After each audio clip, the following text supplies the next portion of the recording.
ॐ जननीं शारदां देवीं रामकृष्णं जगद्गुरुं पादपद्मे तयोः श्रित्वा प्रणमामि मुहुर्मुहुः।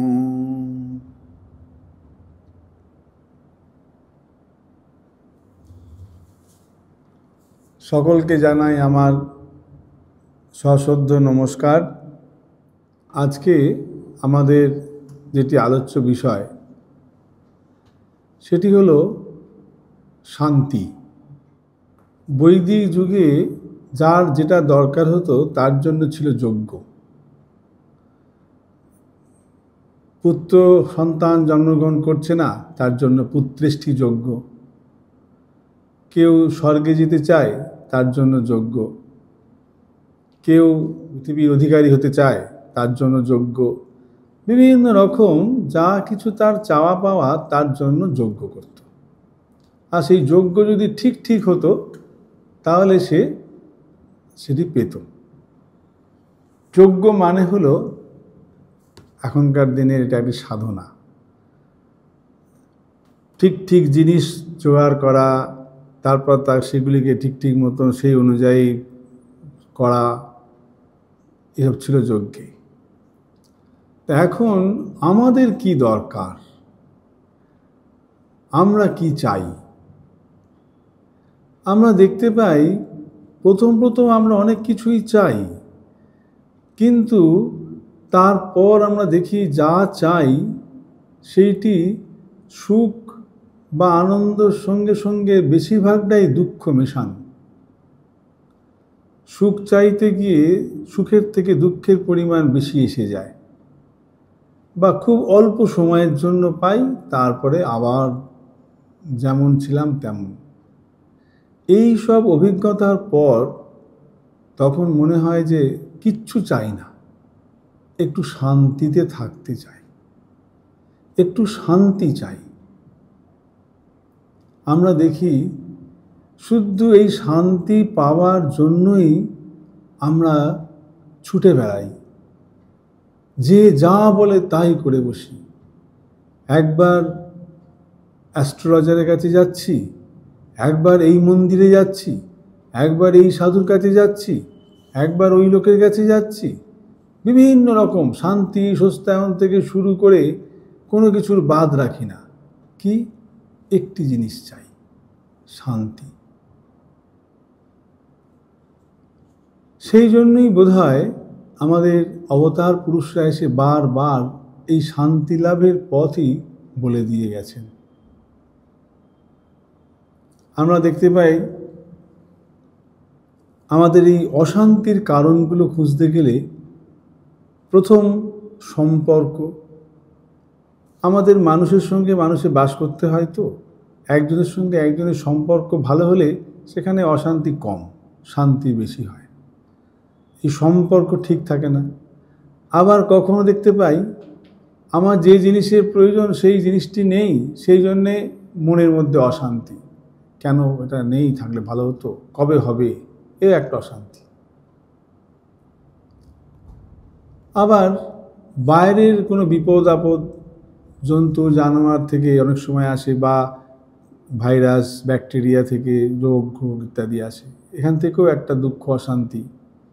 আবার প্রাকৃতিক বিপর্যয় আছে, সেখান থেকেও আমাদের অশান্তি।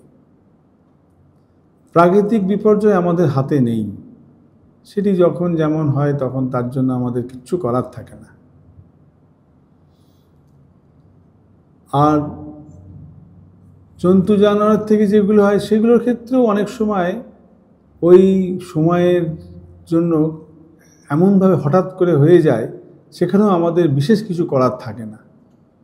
এই করোনা মহামারী গেল, তাতে আমাদের কি বিশেষ করার ছিল? যতটুকু আমরা পেরেছি নিজেদেরকে সাবধান রাখার চেষ্টা করেছি এই অবধি। কিন্তু যে অশান্তি আমাদের সব সময় তাড়িয়ে নিয়ে বেড়াচ্ছে, অর্থাৎ একজন মানুষের থেকে মানুষের অশান্তি, সম্পর্কের অশান্তি, সম্পর্ক থেকে, সেটিকে কি করা যায়? স্বামীজি বলছেন যে এই সমস্ত শান্তি হলো আমাদের ভিতরে। বাইরে নয়। জগতের বাইরে যা কিছু যদি আমি শান্তি খুঁজতে চাই, কখনোই পাওয়া যাবে না। শান্তি এমন একটা বস্তু নয় যে বাইরে রয়েছে সেটাকে পেয়ে গেলাম আর হয়ে গেল। এই শান্তির যখন পাচ্ছি আমরা বা অশান্তি অনুভব করছি কোথায়? আমাদের মনের মধ্যেই, অর্থাৎ ভিতরেই রয়েছে শান্তি এবং অশান্তি। তাই স্বামীজি বলছেন যে আমরা যা কিছু পাচ্ছি সেই সবই অর্জন করছি। কেউ আমাদের বাইরে থেকে দিয়ে দিচ্ছে দয়া করে তা নয়। দেখলাম যে একটি মানুষ খুব আনন্দে রয়েছে, খুব শান্তিতে রয়েছে, তার মানে এই নয় যে সে কোনো একটা জায়গা থেকে একটা জিনিস কেউ তাকে দিয়ে দিয়েছে, তা নয়। আমি যখন শান্তিতে আছি, আনন্দে আছি, মানে আমি এটি অর্জন করেছি। এটি অর্জন করেছি। অর্জন মানে কি? তার মানে আমার কাছ থেকেও অন্যে শান্তি পায়, আমার কাছ থেকেও অন্যে ভালোবাসা পায়, আমার কাছ থেকে অন্যে আনন্দ পায়। সেই জন্যই আমিও অন্যের কাছ থেকে আনন্দ পাচ্ছি। স্বামীজি বলছেন যে ঠিক যেমন ইলেকট্রিক লাইটে দুটি পয়েন্ট থাকে, একটি দিয়ে পজিটিভ কারেন্ট যায়, সেই কারেন্ট গিয়ে আবার অন্যদিকে নেগেটিভ দিয়ে ফিরে আসে। মাঝখানে বাল্ব থাকলে জ্বলছে, ফ্রিজ থাকলে ঠান্ডা হচ্ছে, হিটার থাকলে সেও গরম হচ্ছে, বিভিন্ন রকম পাখা থাকলে সেটি ঘুরছে, হাওয়া হচ্ছে। তো কারেন্ট কিন্তু একটি দিয়ে যাচ্ছে, আরেকটি দিয়ে ফিরে আসছে। যদি একটি তার না থাকতো, না গুঁজে দেওয়া হয়, তাহলে জ্বলবে না, কিচ্ছু হবে না। ঠিক তেমনভাবেই আমাদের হৃদয় থেকে যখন ভালোবাসা বেরোয়, সেই অন্যের প্রতি যখন আমরা তার প্রতি শ্রদ্ধা প্রদর্শন করছি, তাকে ভালোবাসা দেখাচ্ছি, তার সঙ্গে একটু ভালো ব্যবহার করছি, তার একটু হেল্প করার চেষ্টা করছি, তখন সেইটি ঘুরে ঘুরে আবার আমার কাছেই ফিরে আসবে।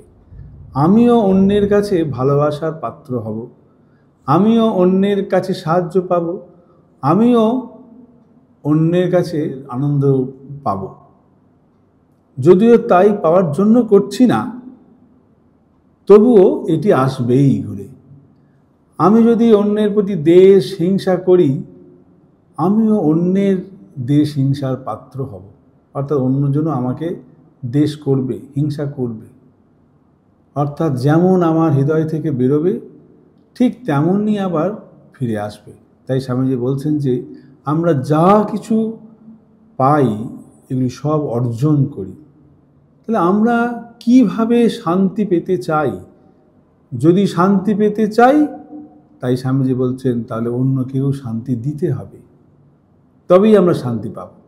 অর্থাৎ আমি যদি সকলের কাছে ভালোবাসা পেতে চাই, আমাকেও সকলকে ভালোবাসতে হবে। আমি যদি শ্রদ্ধা পেতে চাই, আমাকে অন্যকে শ্রদ্ধা করতে হবে। আমি যদি অন্যের কাছে অহিংসা বা এইগুলি আশা করি, তাহলে আমাকেও তেমন করতে হবে। আমি যদি একটু ভালো ব্যবহার পেতে চাই, তাহলে আমাকেও অন্যের কাছে অন্যের সঙ্গে ভালো ব্যবহার করতে হবে।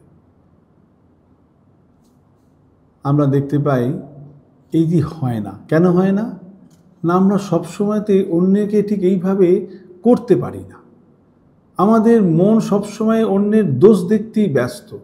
আমরা খালি অন্যজন কি করলো, এটা কেন করলো, না করলেই হতো, এটা তো করা উচিত ছিল না তার, আমি তো এরকম কোনোদিন করি না, ও কেন এরকম করলো, এই যে ভাবটা আপনা আপনি এসে যায়। এটি যে আমরা ইচ্ছা করে করছি তাও নয়, আমাদের আপনা আপনি এসে যায়, কেননা আমাদের সংস্কার এরকম রয়েছে। তাই এই সব ক্ষেত্রে সেটি সাবধান করে দেওয়ার জন্য ঠাকুর এক জায়গায় বলছেন, দেখো পোকাটিরও দোষ দেখতে নেই। আবার মা বলছেন, মা যদি শান্তি চাও, এই যে ওই জন্য মা ওইখানে একটি যদি কথাটি বলে দিলেন, যদি শান্তি চাও মা, আমরা কি সত্যি শান্তি চাই? এটাকে দেখতে হবে। একেবারে শান্তি চাওয়ার জন্য ব্যাকুল হয়ে গেছি কি? যদি শান্তি এরকম সত্যিই চাই, তাহলে মা বলছেন, যদি শান্তি চাও মা, অন্যের দোষ দেখো না। এখন এখানে দুটি কথা, অর্থাৎ আমি ঠিক সত্যি সত্যিই শান্তি চাই কিনা, দ্বিতীয় কথা মাকে আমি সত্যি সত্যি বিশ্বাস করি কিনা, মাকে আমি চাই কিনা। মা বলছেন, আমরা কার কথা শুনব? যে আমার খুব প্রিয়জন, যে আমার খুব আপনজন, তার কথাই শুনব। তাহলে মা কি আমার খুব আপনজন? মা কি সত্যিই আমার মা? সত্যি কি তাকে বিশ্বাস করি? যদি তিনি জগৎজননী হন, যদি তিনি শ্রী শ্রী ঠাকুরের সহধর্মিণী এবং তার মাও, একবার মা জিজ্ঞাসা করছেন ঠাকুরকে, আমাকে তোমার কি বলে বোধ হয়? তখন ঠাকুর উত্তর দিলেন যে মা মন্দিরে অর্থাৎ ভবতারিণী, যে মা নহবতে অর্থাৎ নহবতের উপরে থাকতেন তার গর্ভধারিণী মা, গর্ভধারিণী, এবং যে এখন পদসেবা করছে মানে মা শারদা, তিনজন এক। অর্থাৎ মাকেও তিনি এইভাবে দেখতেন মাতৃজ্ঞানে। তো যদি সেই মা শারদা হয়, যে মা কিনা ঠাকুরকে বলেছিলেন, ঠাকুর যখন বললেন যে তুমি ওই দুশ্চরিত্রা মহিলাকে খাবারের থালাটা দিলে কেন? তুমি জানো না ও এরকম ভাব, বলো আর কোনোদিন এরকম দেবে না। মা উত্তরে বললেন যে তা তো পারবো না ঠাকুর, যদি কেউ মা বলে আমার কাছে চায় আমি না দিয়ে থাকতে পারবো না। এই যে মা, অর্থাৎ যে সন্তানের জন্য তার নিজের স্বামী বা তার প্রভু, তার সমস্ত কিছু যিনি ঠাকুর, তাকে পর্যন্ত তার কথাও না শুনে তিনি সন্তানের জন্য নিজেকে দিতে প্রস্তুত হয়ে রয়েছেন, এই রকম যদি মা হয়, এইভাবে যদি মাকে আমরা ভালোবাসতে পারি, তিনি বলছেন যে আমি তোমার সত্যকারের মা, যদি তাই হয়, যদি শান্তি চাই এবং মাকে যদি এইরকম ভাবি যে তিনি আমার জন্য হাত বাড়িয়ে বসে রয়েছেন, আমার জন্য তিনি সব কিছুকে ছাড়তে পারেন, ঠাকুরের কথা পর্যন্ত অমান্য করেও আমাকে তিনি নিতে পারেন, এই ধরনের মা যদি এরকম মনে করতে পারি, তবে মায়ের কথা আমাদের শুনতে হবে, মায়ের কথা শুনব। মা বলছেন কি, অপরের দোষ দেখো না। কিন্তু মা জানেন যে আমাদের মন সব সময় দোষ দেখতেই অভ্যস্ত, তাই চলে যাবে দোষের দিকেই। তাই মা বলছেন যদি দোষ দেখতেই হয়, এই যদি দোষ দেখতেই হয়, দোষ যদি দেখতেই হয় তাহলে দোষ দেখবে নিজের। এই যে এখানে একটি কথা মা বলে দিলেন যে যদি দোষ দেখতে হয়, কেননা আমাদের তো দোষ দেখাটাই স্বভাব হয়ে আছে, বহুদিন আগে থেকেই আছে, প্রত্যেকেরই আমাদের এরকম অবস্থা। সুতরাং আমরা এখান থেকে বেরোতে চাইছি, তো তার জন্য বেরোতে গেলে কি করতে হবে? তাই মা বলছেন যদি দোষ দেখতেই হয়, দোষ দেখবে নিজের। আমি দোষ করলাম না, অথচ আমি দোষ নিজে দেখব কি করে? তাও সেটাও মা পরে বলে দিয়েছেন যে নিজেকে দোষী করেই তবে অন্যের দোষ দেখি। আমরা যদি অন্যের দোষ দেখতে যাই, তার আগেই আমি নিজেই দোষী হয়ে গেছি, অর্থাৎ আমি খালি খারাপটাই দেখতে যাচ্ছি, এতে আমিও দোষী হয়ে পড়েছি তখন। তাই জন্য বলছেন দোষ দেখবে নিজের। অত ভাবতে হবে ওহো আমি কেন দোষ দেখছি, এটা আমার ঠিক নয় করা, দোষ দেখা তো উচিত নয়, মা বলে দিয়েছেন, তবু আমি শুনে করতে পারছি না, না আমার করতেই হবে, আমি দোষ দেখব না। বলছেন দোষ দেখবে নিজের। কেন অন্যের দোষ দেখতে বারণ করছেন, কেন? সেটি পরের লাইনে বলছেন, জগতে কেউ তোমার পর নয় মা, জগৎকে আপনার করে নিতে শেখো। মা বলে দিচ্ছেন, মা জানেন তার ছেলেদের অবস্থা, তাই বলছেন জগতে তোমার কেউ পর নয় মা, জগৎকে আপনার করে নিতে শেখো। এই শেখো, শেখো মানে হলো, শেখো মানে তার অভ্যাস করো, অর্থাৎ জগৎ যে আপনার, জগতে সকলের মধ্যে যে সেই এক ভগবান রয়েছেন, এই জগতে প্রত্যেকের মধ্যে সেই এক ভগবান। ঠাকুর বলছেন প্রত্যেকের মধ্যে নারায়ণ দেখছি, দুষ্টরূপী নারায়ণ, লুচ্চরূপী নারায়ণ, সব খারাপ লোকেরা, তাদের মধ্যেও সে নারায়ণই রয়েছে। প্রত্যেকটি জীব মানুষ সমস্তর মধ্যে সে এক চৈতন্যই রয়েছেন। সেই চৈতন্য এক, সেই মাই বা সেই ঠাকুরই বা সেই পরব্রহ্মই। অতএব তিনিই তো সর্বঘটে বিরাজ করছেন। অতএব প্রত্যেকেই তো আমারই আপনজন। নিজের লোকের কি কখনো দোষ দেখতে পারা যায়? নিজের লোকে কখনো কি দোষ করে? দোষ হয় না। মা তার ছেলের দোষ দেখতে পারেন না। সেই জন্য মা নিজেই বলছেন, আমি তো বাবা কারোর দোষ দেখতে পারি না। তাই জন্যে মায়ের প্রণাম মন্ত্রেতে রয়েছেন যে তিনি অশেষ দোষকে সগুণী কারসী, গুণ করে দিচ্ছেন। এখন মা যখন বলেছেন, তখন আমাদের কি এটি বইয়ের মধ্যেই থেকে যাবে? আর মাঝে মাঝে মনে করব, আর এই দুঃখেতেই থাকব, এই অশান্তির মধ্যেই থাকব, এই রকমই কি চলতে থাকবে? তাই জন্য আমরা মায়ের ছেলেরা, মায়ের সন্তানেরা, ভক্তরা, ঠাকুর বলছেন একটাই জাত, ভক্তের জাত। তো আমরা এখন ঠিক করছি যে না মা, তোমার কথা আমরা শুনব, আমাদের করতেই হবে, আমাদের শান্তি পেতেই হবে।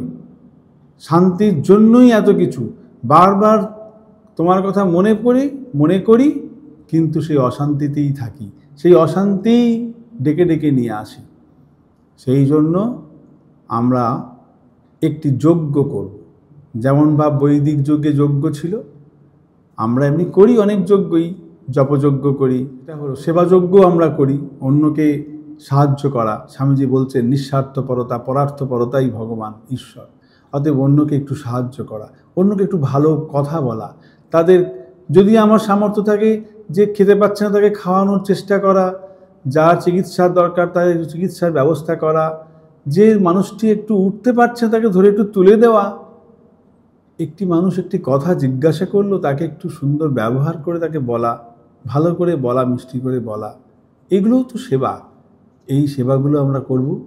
আর তার সঙ্গে একটি যজ্ঞ, যজ্ঞটি হলো গুণযজ্ঞ। অর্থাৎ সপ্তাহে অন্তত একটি দিন আমরা ঠিক করছি বৃহস্পতিবার। বৃহস্পতিবার মায়ের জন্মবার, গুরুবার। এই জন্য আমরা বৃহস্পতিবার সবাই, সমস্ত ভক্তরা মিলে, যারা মাকে ভালোবাসি, যারা জানি যে মা হচ্ছেন আমাদের আপনারজন, যারা বিশ্বাস করি যে মা সন্তানের জন্য তিনি ব্যাকুল, যারা শান্তি পেতে চাই, আমরা প্রত্যেকেই এই একটি দিন বৃহস্পতিবার অন্তত কারোর দোষ দেখব না। তাহলে যেই দোষের কথা মনে পড়ে যাবে, সঙ্গে সঙ্গে তার গুণ দেখতে শুরু করব। একজন মানুষের দোষও থাকে, গুণও থাকে। গুণ দোষ মিলেই তো মানুষ, প্রত্যেকটি জীবেরই তাই। দোষ গুণ তো থাকবেই। শুধুমাত্র যদি গুণই হবে তাহলে তো সে আর মানুষ হবে না, গড়ন হবে না। খাঁটি সোনাতে যেমন কোনো গড়ন হয় না খাদ না হলে, তো সেরকম আমাদের তো গুণ দোষ থাকবেই। দোষের দিকে আগে মন চলে যাবেই, কিন্তু সঙ্গে সঙ্গেই আমরা সংকল্প করছি, যেই দোষের দিকে মন যাবে সঙ্গে সঙ্গে আমরা দোষ, না না মা ভুল হয়ে গেছে, মা দোষ দেখব না, তার কি গুণ আছে খুঁজতে শুরু করব। তার জীবনের যতটুকু আমি জানি তার মধ্যে থেকে তার গুণগুলো খুঁজে খুঁজে বার করব। এই সপ্তাহে অন্তত একটি দিন আমরা অন্যের গুণ খুঁজে বার করার চেষ্টা করব। এটাই আমাদের অভ্যাস, এটাই আমাদের সাধনা, এটি আমাদের শান্তি লাভের জন্য প্রথম পদক্ষেপ হোক। অর্থাৎ আজ থেকে আমরা শুরু করব, এই প্রত্যেক বৃহস্পতিবার, গুরুবার অন্যের দোষ দেখব না। যেই দোষ দেখতে মন যাবে সঙ্গে সঙ্গে সেখান থেকে ফিরিয়ে মনকে তার গুণের দিকে ফিরিয়ে দেব। অর্থাৎ তার কি গুণ আছে সেই গুণগুলি দেখতে চাইব।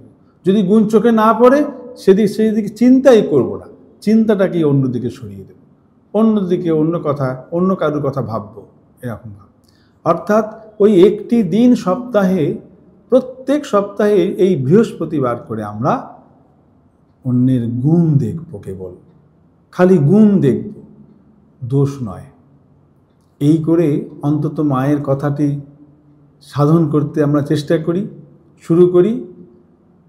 আর আমাদের যত ক্ষমতা আছে সেই অনুযায়ী আমরা এগোবো, আর মায়ের কাছে প্রার্থনা করব, মা তুমি তো আমাদের জন্যই সবসময়ের জন্য কোল বাড়িয়ে রেখে দিয়েছো, তুমি আমাদের শক্তি দাও যাতে আমরা শান্তি পাই আর অন্যের দোষ যেন না দেখি। অন্ততপক্ষে একটি দিন আমরা যেন অন্যের দোষ না দেখি, এই গুণযজ্ঞে যেন আমরা সাফল্য লাভ করতে পারি, সফল হতে পারি, তাহলে পরেই আমরা শান্তি পেতে পারব। তার কৃপা, তার আশীর্বাদের জন্য আমরা প্রার্থনা করি সবাই যেন আমরা শান্তিতে থাকতে পারি, শান্তি পাই এবং মায়ের কথা অনুযায়ী চলতে পারি। সবাইকে আমার সশ্রদ্ধ নমস্কার জানিয়ে শেষ করি। ওম শান্তি শান্তি শান্তি। হরি ওম তৎসৎ। শ্রীরামকৃষ্ণার্পণমস্তু।